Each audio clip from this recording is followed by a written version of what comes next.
I don't know what grabbed you here first. I don't know whether Danny Wallace's 2005 book or whether Nicholas and Jarrett's screenplay got you, or whether the idea of working with Jim was the main attraction. Well, I read Nick Stoller's script first, and then I went back and read Danny's book. And it was really that idea that grabbed me at the beginning. But then when I read Danny's book, I was very intrigued by the idea that a guy actually really did this, that he actually said yes, and then for, I think, a year in Danny's case, he said yes to everything. So I like the idea of that as a very relatable comedy, that, you know, it wasn't some special guy who did something or there wasn't magic involved. It was just a guy whose life was in a rut and needed goosing a little bit. In many ways, a few people have said this, it almost feels like the sort of 1980s high concept idea, even though there's no magic and there's no spell and there's no little children sort of, you know, making this adult do something. Right. I don't know whether there was a sense of for you of sort of tapping into that sort of 1980s feel, or whether maybe that wasn't even on your mind. I don't know. Well, it is. You know, it definitely struck me tonally that I wanted it to be a Jim Carrey studio comedy, but both Jim and I really wanted to ground it a bit more. So yeah, I think it does have this kind of feeling like if you were to approach a high concept comedy almost in a slightly more realistic way. Because, you know, sometimes the concepts that are presented can be kind of extreme and out there, but, you know, we definitely want to present them in a way that would be like how you or I would react to that situation. Another beautiful Jim decided not to take a fee up front. Maybe it's partly a kind of revenge thing for the cable guy, I don't know, but he decided he would just take a percentage of the gross at the end. And I don't know whether that was just a kind of reflection on it. Obviously he believes in the script, but then it does also reflect, I think, on the times in Hollywood. There's a sense that you know, the big payday thing is very rare. I think only Will Smith is guaranteed He's 25 million, 20 million. And it does seem to be a kind of a new dawn almost, just in the last few years of the sort of star vehicle thing is slightly less guaranteed of a big upfront lump of money. Yeah, there's been a lot written recently about, well, there was a lot written about Jim's deal on the movie. I still don't understand it to this day. No idea. As long as I got paid, whatever. But, you know, in terms of like, you know, what's been written about stars and can they carry movies and how much they cost, you know, who knows the answer to that? I mean, for me, it's like, it's not even a financial issue. For me, it was like looking at a movie like this that required so much of that, whoever that actor is playing that role, and knowing Jim and his body of work, that he would be fantastic in that story. I mean, at the end of the day, that was what it was about for me, because it's not my money.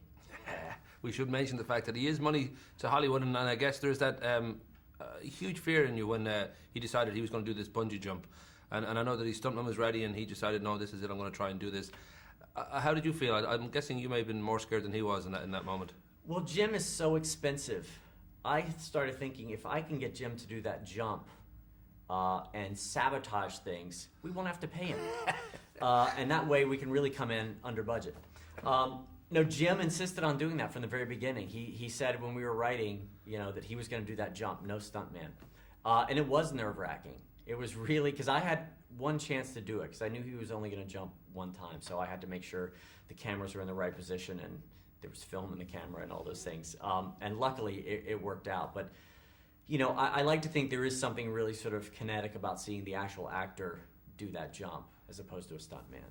Well, of course, Carey, probably more than anybody else, even Apatow's crowd, would be known for the fact that he'll riff on a scene and just try to, you know, find something else in it if he can sort of, you know, just play with it. I don't know whether that's made the film kind of change its shape as it went on, or whether it pretty much was what you started out with script-wise. You know, we stuck pretty closely to the script. We were all, you know, Jim and I worked with the writers for several months crafting the script. But with Jim, with anybody, but particularly with Jim, you want to definitely allow room, you know, for inspiration to take over. And we would always do the scene as scripted, but then, you know, you want to let Jim, he's always, his mind is constantly working on how to make a scene better or funnier. And, you know, as a director, you want to definitely take advantage of that. I'm thinking you might have to be John Ford or Sam Peckinpah to be able to step up, have the testicles to step up to Jim Carrey and say, I don't know whether you ever did, and say, actually, Jim, that's not quite funny enough, let's leave it. I mean, because I'm guessing here's the 1.3 gazillion man, you don't want to upset him and let him know. Jim and I had discussions early on in the movie that, you know, because we made this movie relatively quickly, and, you know, that we had to really be in sync about what the tone of the movie was from the get-go, that we had to really be this kind of unified thing going into the movie.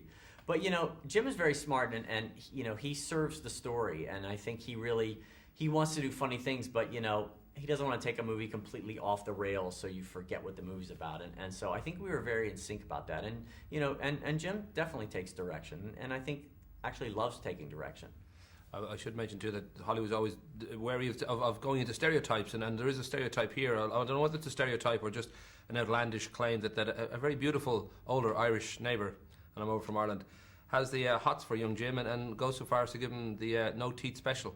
I don't know whether that was always, she was always Irish, whether there was a reason she might be Irish, or well, yeah, you know, when we cast Fionnuala Flanagan, we really just cast Fionnuala because A, she's an amazing actress, and B, she was sort of game for what the movie required her to do in the movie, you know, and she just has no ego about that, and she thought it was hilarious. And maybe it's because she is an Irish woman that, you know, there is a body sense of humor at work there. And she really sort of got it and thought it was very, very funny, so... Well, that is a Colin Farrell fantasy you've shot there now. I think that's his main fantasy in life, is a much older woman will take her teeth out and go for it. Exactly. Well, hopefully Colin Farrell will come see the movie. He'll love it.